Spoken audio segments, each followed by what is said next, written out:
Right, so we're here today with Carl Khan, a physiotherapist, and we're going to be doing a bit of a discussion on who he is, what he does, and how we can potentially bridge the gap between working with, or personal trainers working with allied health professionals, and also looking at some of the common injuries and conditions that people come to him with. So if you can just start, Carl, by telling us a little bit about yourself, so who you are, what you do, and how you kind of got to where you are now, so sort of your journey, if you like. Thanks, Chris. So, as I said, my name is Carl Khan. I'm the founder of Rebuild Sports Clinic. I also work as the kind of clinical lead for the London Back Pain Clinic. And so, my background, I'd say, is I've worked with quite a number of sports teams in football and in hockey. And then I've worked in like the NHS for a little bit, and then I done a lot of work in the private practice, and I've kind of seen a quite a wide variety of people in the industry. So people with long-term conditions, sometimes which is obviously the kind of short-term conditions, and people trying to improve their health or kind of start getting into kind of exercising more, or even sometimes people trying to just get back into it. So for me, working with a personal trainer is a kind of key component, because it kind of really kind of helps kind of get my patients, kind of really promote them to ease them into kind of exercising again, or even to advise me further on with their kind of treatment, if that makes sense. Yeah, absolutely. So what was it that got you into physiotherapy? Well, I guess both my parents were in healthcare, so I always wanted to be in healthcare, but I also had a love for sports as well. So so physiotherapy kind of really stood out for me in that way. And then I kind of looked into it a little bit more, and I thought, definitely I can help people, but also be in a kind of field that kind of interests me. I like how people kind of move, and I like to exercise and train myself. And it's always about, with physiotherapy, is you can kind of work out kind of mechanically what's wrong. You're kind of solving a puzzle, and I kind of use it for my own sort of training and things to improve myself. Absolutely, yeah. So one of the things that we've highlighted all the way through this course is the kind of umbrella term of problem solver. So personal trainers, physios, chiropractors, whoever it may be, we're all problem solving for our clients and trying to find solutions. So just in case anybody isn't actually sure what a physiotherapist does, can you just tell us a little bit about what that means to you and how that kind of translates to your clients and patients? I mean, me as a physiotherapist in the kind of private sector, or like as a musculoskeletal kind of physiotherapist, is basically our role is to get someone from point A, where they've come in with the injury or they've come in with some pain, to get them to point B, which might be getting them the goals. Sometimes it is getting rid of their pain from their injury, or sometimes it might be just getting them back to run, say for example 5k, or being able to get back into the bench press, or doing some squats, or doing what they need to do, getting their kind of improving their function, or their kind of their what's the word I want to say, their main task, if that makes sense. So the thing that they do. Yeah, the thing that helps get up in the morning, makes sense. Yeah, so whether that's sport, or whether it's a particular activity, or particular exercise in the gym. Exactly. And a lot of the time I see in the clinic where people are struggling just to do a squat or a deadlift, or the problem is running, and sometimes all it takes is a little tinkering or a small exercise, and off they go again. Okay, cool. So where do you think personal training can come into this, and how can it kind of link in better with what you're doing? So tell us a little bit about what it's like at the moment, that kind of relationship, if it's there, and where could it be?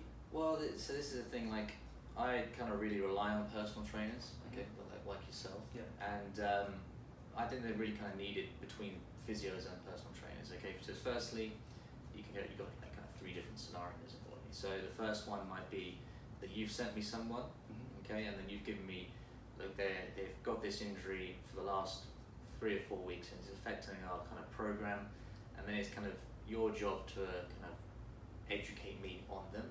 For example, what you guys have been doing, what's their kind of fitness goals, so we can keep them going towards their goals, without having the physiotherapy to kind of stop everything at once.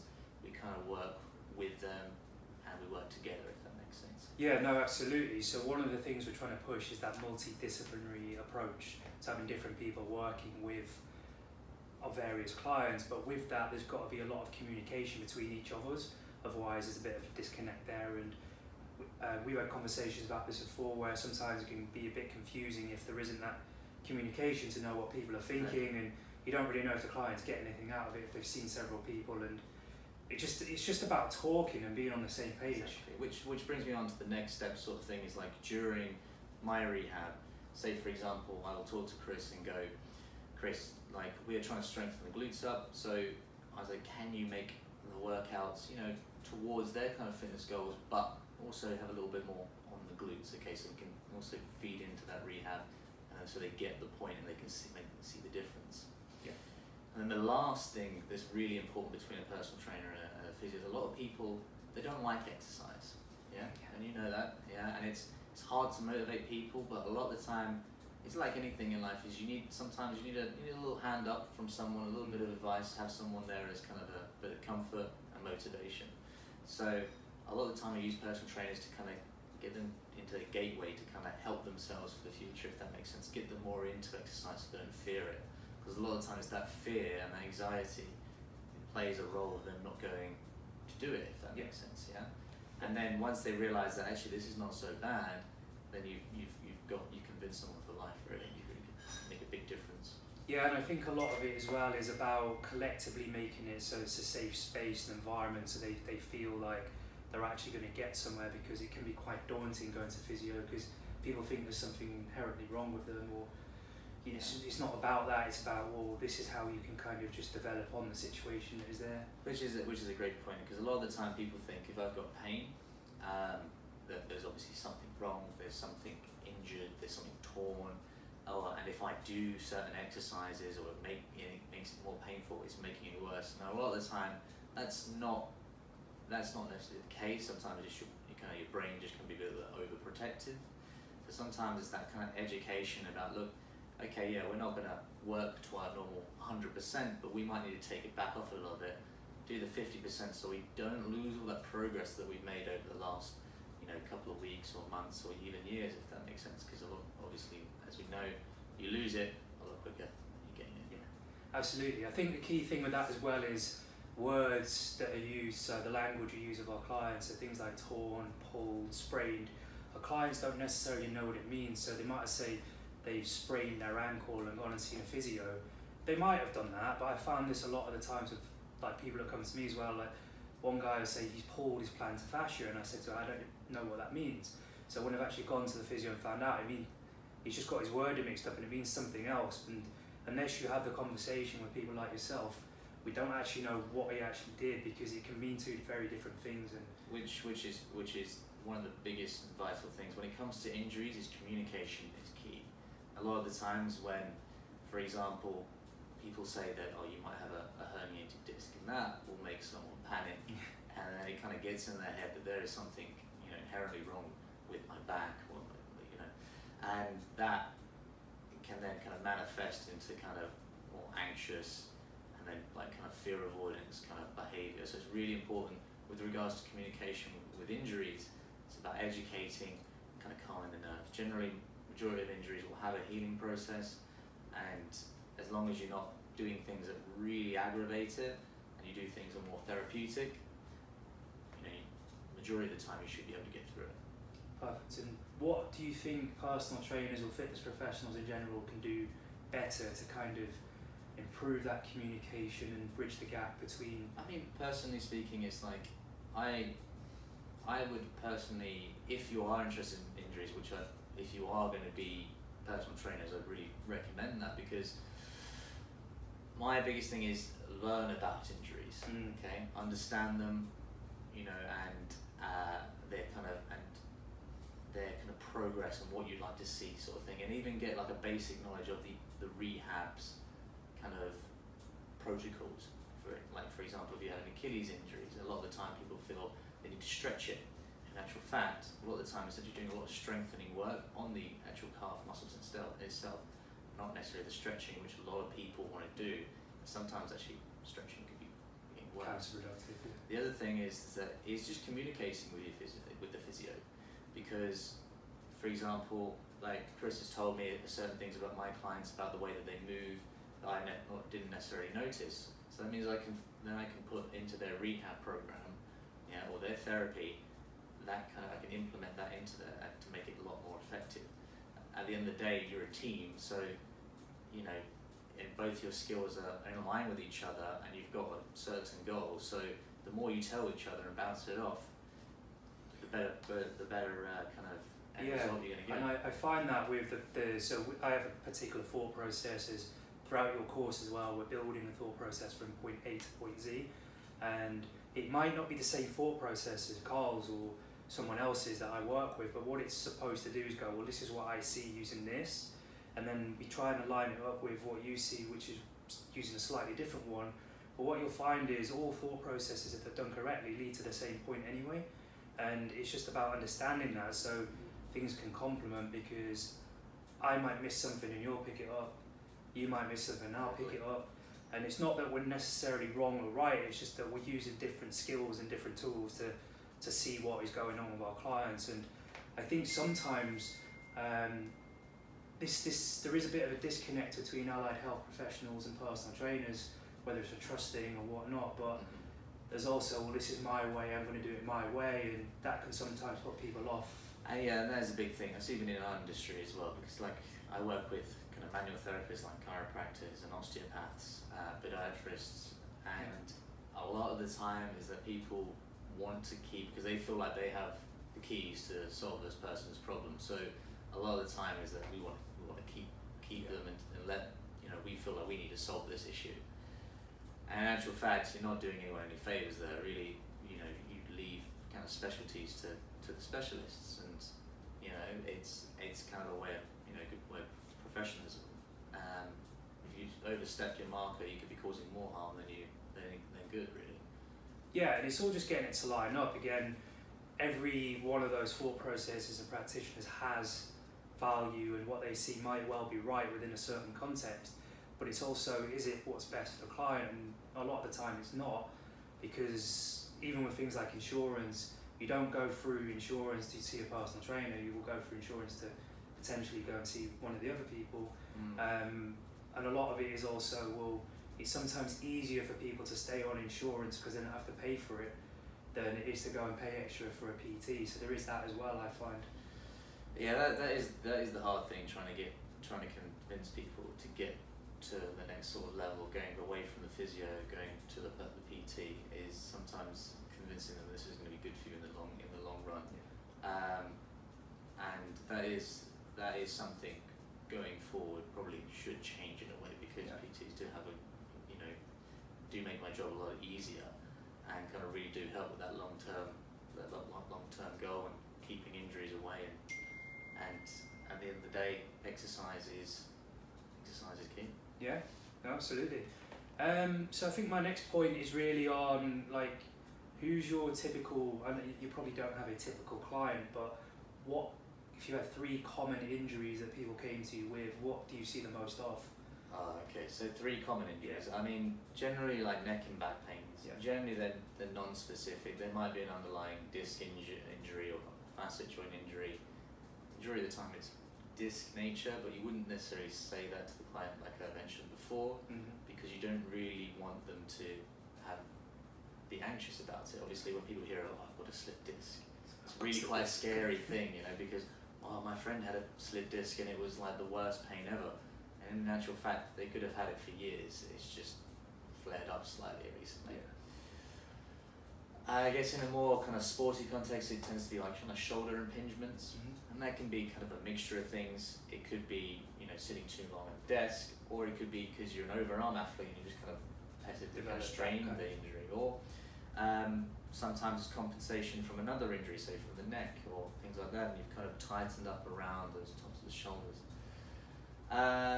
Obviously hamstring injuries, particularly with sportsmen, tend to be quite common, so muscular injuries, and a lot of the time, this is an injury really you should look into more, because why has it occurred? Is it because a certain hamstring muscle's not working, or is it the glutes not firing correctly? Is it a length issue? And a lot of the time, we do think hamstrings are bread and butter, but a lot of the time they don't actually fully heal and they kind of reoccur. And that's because, like I said, you change the way that you run or you kind of compensate. So, going more into hamstring injuries is a big thing. These guys have seen in our common medical unit what a full hamstring tear looks like, and it's not pretty. They're bad. It's basically black and blue by the end of it. And I was reading a lot of research recently about if you play on the wing in rugby and football, the chances of you getting a hamstring, I can't remember the percentages, but the chances of you getting a hamstring tear are through the roof compared to other positions. So. Yeah, no, I think a lot of the time is because we don't necessarily train at those speeds. So for example, if you're a winger, you're going to be sprinting a lot of the time at 80, 90 and 100%, but we never really train at that speed, so your muscles are not used to it, and then just one too many times and then that's it, boom, got that big strain. But there's also other things as well that can kind of play into it. There's stuff like hamstring length, because there's two types of hamstring kind of tears. You've got the lengthened version or the sprinter version. The majority, you'd rather have the sprinter version. The lengthened version, when you've overstretched, that tends to take a little bit longer. Yeah. But anyway, kind of digress on that. But other kind of common injuries, like I said, Achilles Tendinitis is, again, they can be tricky. Most tendon issues can be tricky, be it kind of patella tendons or tennis elbows. They tend to need a really big rehab kind of program, and that's where you guys can really come in and be helpful, because those tendons need to be loaded. Tendons love to be loaded within certain limits. If you don't load them, a lot of the time the injury becomes worse. Yeah. And a lot of the time the temptation is, like I said before, to stretch it, and sometimes that can make it a bit worse. So obviously there's variabilities, it's not a natural blueprint, everyone's different, so you have to... Yeah. Our context is always the key, and everyone has a different context, right? So what are your, for yourself, like what have you found the most challenging in terms of injuries? Like what should personal trainers really stay away from? And because obviously we have to work within the scope of practice and know our boundaries, how do we kind of develop that thought process, and what sort of injuries we go, well, we really have to just stay away from that? I mean, I would stay away from more kind of diagnosing the patient, because even physio is kind of, in a way, kind of fear of diagnosis, because it's not necessarily we don't know what the issue is, or we don't know what the diagnosis is, but a lot of the time is tests can be kind of false negatives or false positives, sorry. MRIs can also be kind of you can show injuries but they're not actually causing pain, okay, or symptoms. So a lot of the time the diagnosis, because it kind of, like I said before, gives psychological issues, because they think they've got a problem, so they don't want to kind of do their normal daily patterns, and therefore they compensate and things become worse. Yeah. And so I would always kind of say, oh, this is wrong, or this is wrong, because that will install fear into people. Yeah, that's a great point, and we're very big on staying within the scope of practice and not diagnosing anything, because we're not allowed to anyway. But it's also just the wording that we use. So you can obviously say to your client, this is what I see and what I think is happening, but you've got to be careful in how you word it, so that they don't think, oh, what does that mean? Does that mean there's something wrong with me? Or then you can also have associated pain, which is also psychosomatic, where they think that thing, like you said before about my friend had a slip disc sort of thing that was really bad, they're going to start feeling pain potentially. It does happen sometimes. It does, and that's the thing, and it'll be in the back of the head, especially if they've got long-term pain as well. Like a lot of the time, if injuries are long-term, particularly with the back, there is a big kind of psychological, kind of social kind of component to it, and there's generally more things going on in the background. So again, it's going to be one of those ones where you've got to use your words wisely, okay? And anything that could install fear, I'd say it again, just try to avoid, if that makes sense. And use your motivational interviewing, that doesn't really help. Yeah, no, exactly, and just be careful with it, because I've learned my lesson and burnt my fingers a few times with this, because if you're like me and quite direct, sometimes you say something you're like, probably wasn't the best way of saying it. I mean, like, we're all guilty of it. Like you learn these things as you go through your career, sort of thing. Like I've made mistakes, I know that for sure. I don't know which physio hasn't really, personally speaking. So, but yeah, that's probably one of the biggest. Is communication is pretty very big, especially very client facing. Yeah, absolutely. So how can personal trainers kind of make that referral process better, whether you're referring to them or they're referring to you? Because one of the conversations I had with the physios I work with elsewhere was he wants to refer out to PTs, but some of the PTs he's had, he finds it frustrating because he's given them a referral form to fill in, and all they've written in is this person has a sore knee, and he's kind of like, well, I don't know what to do with that. It's not really helpful. So I mean, like, just, well, obviously give a little bit more detail than just a sore knee.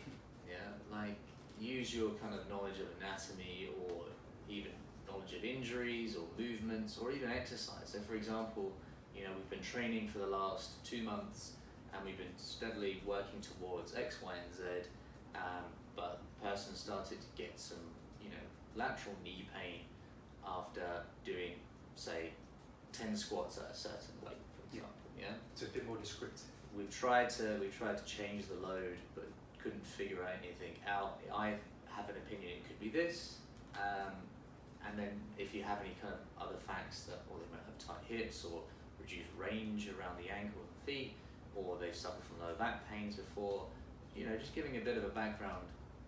In a way, more the merrier. Okay. And we're generalising a little bit now, but are there any exercises that you particularly don't like for the general person, and any that you want to see more of? Any exercises I don't like? It's just like there's no in most contexts. I mean, there's a lot of exercises I don't like how people perform. Yeah.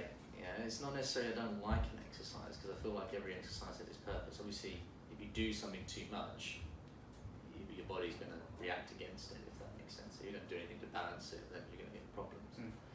I'd say form is probably one of the biggest things. There are some physios out there that say, well, if it's not painful, then it shouldn't be, it shouldn't be a problem.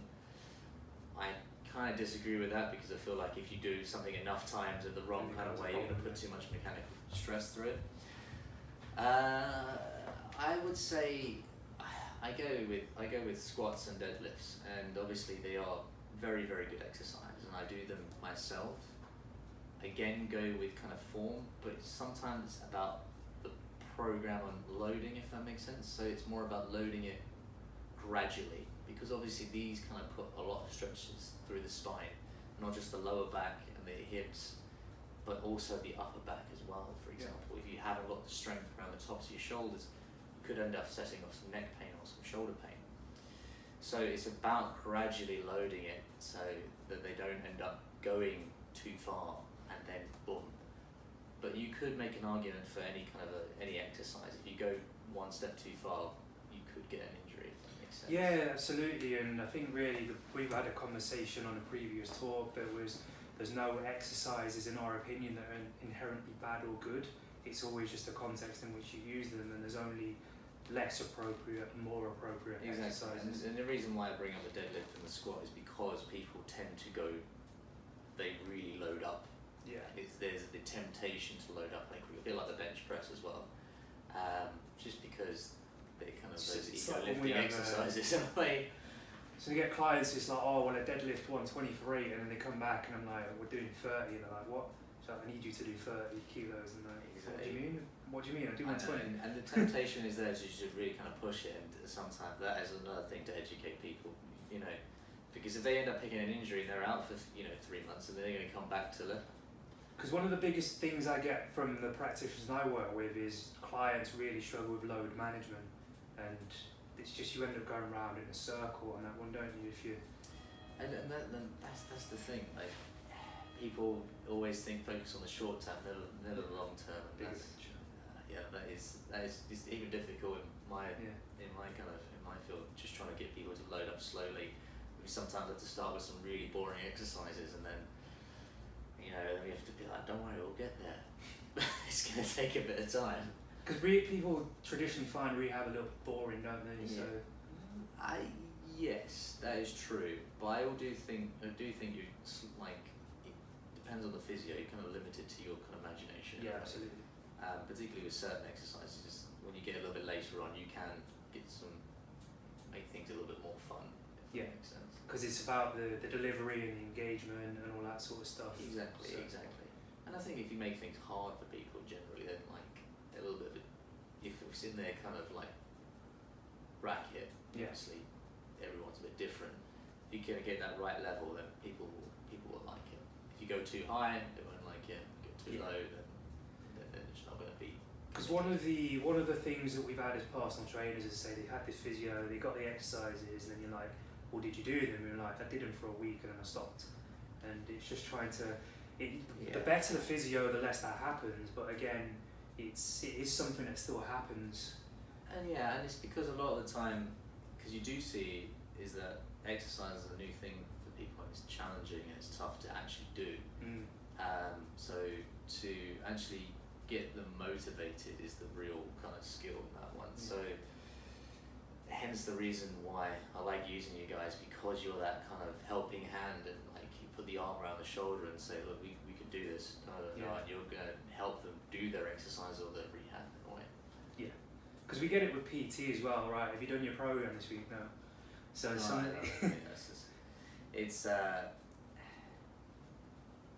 it's going to be always an ongoing thing. I just think you just got to, the more that you see someone, the more you learn about them, the easier you'll find it to motivate them, see what makes them kind of tick. Again, like I mentioned before, motivational interviewing is really good. So just on that motivational interviewing, so we've got a big section on that in our consultation side of it. So really digging into the why behind people's goals and their move to way of thinking, and really understanding how their brain sort of works and, like you said, how they tick, because everyone's different. For a lot of people it's avoidance of, well, I don't want that, as opposed to, well, this is what I want, and there's two very different things in your head and the way your brain will pick up on it. I totally agree, because I use it in my practice, because a lot of the time is if you're seeing the first consultation and someone's in pain, a lot of the time there might be an underlying kind of social issue going on. So you're going to sometimes pry that out to feel like what could your barriers be going forward. And then it's also about, if I just go, well, we're going to do some exercise, or we're going to do this, it tends to make people kind of respond poorly. Like, sometimes you can get heated kind of exchanges at times because someone's in a lot of pain and they just want you to solve it. But sometimes if you ask the right questions, you diverge a little bit further, they'll start opening up to you, and then you can start really kind of pushing them and educating them why what we do is important.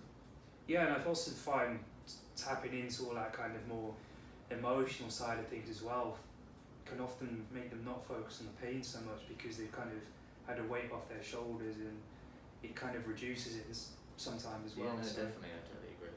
So okay, cool. So just to kind of wrap this up then, what would 3 takeaways be for you, for PTs and fitness professionals, from the whole kind of injury side of things, through to everything we talked about? If you were to sum up 3 key points, what would they be? So first of all, obviously we talked about communication is probably the biggest thing. So that's obviously educating them about injuries, not necessarily diagnosing them, saying that there's something inherently wrong.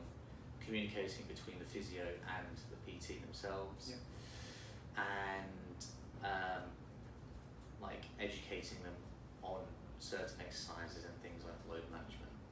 I think load management is always going to be load management is a big thing, which actually I would put in its own kind of category as one of the biggest things. Because there's this, and then there's load management, which is always up there. And that's the thing, like load management is obviously you've got to keep the person interested but not causing an injury in a way. I think sometimes as well trainers can get a bit too lost in the technicality, and it's like, well, great, this is great on a technical level, but they're only going to do 20% of it, so don't worry too much. And I do find that's where like goal setting becomes a really big point, just trying to get someone to, we want to get to this point sort of thing, because then we can keep working to it, and then you don't go off on a tangent, because you always have that kind of, and then you can get your load management. Like what's the priority, and stick with that and work with.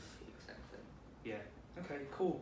And just so these guys, because obviously you're contributing this to our course, and we really appreciate it. Like, if you're based where at the moment? So our clinics are based around London. So we've got a clinic over in around Bank in the City of London, Canary Wharf, High Street, Kensington. No, sorry, South Kensington. It's close enough. Close enough. And Cavendish Square, which is near Oxford Circus. Yeah. And if someone wanted to reach out to you, so say a PT off the back of this wanted to build a relationship with you or another physio, how could they come and potentially do that? So if they ping me an email on like at carl@rebuildsportsclinic.com. Carl with a K. Carl with K, yeah, very good. They can search me off LinkedIn and stuff like that. Give me a personal message.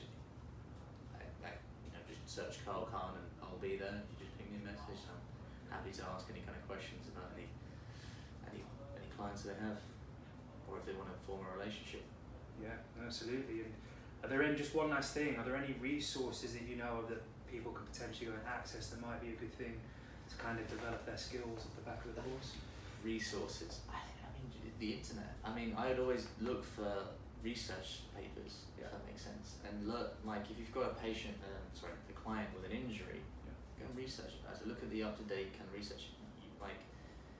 Yes, YouTube has a lot of information that's a bit airy-fairy and a bit dusty, but then there's actual people that have done presentations who are professionals in those fields, and you can actually find some great content on there.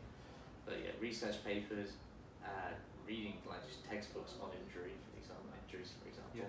And there are a few portals for physiotherapists, which I don't think I should actually name. You don't need to do that. But for physiotherapists that will kind of give you a little bit more info on what we do, sort of thing. But the research papers are the biggest hand in hand. Because we're quite big on things like PubMed, BMJ. We also use Lancet for things like nutrition. But obviously, like for some of these guys that don't come from academia, they might not necessarily know how to read research and so on. So, are there any like particular books that might be useful? Someone recommended Kelly Starrett's How to Be a Soft Leopard, for example. I mean, like for general sports injuries, I can't remember the book's name. It's called, I think the authors are Brackner and Kahn, ironically. Yeah. You didn't write it, though? No, I didn't write it, unfortunately, which is actually like the book that most therapists tend to kind of start with, and it gives you kind of a few diagnostic tools, a few things that you might need to do for certain injuries or certain pains, and it's, I would say, probably the kind of encyclopedia for sports injuries. Okay. And there's always a new edition popping out. So yeah, I personally would recommend that first of all as a good kind of go-to. What I'd say is quite good.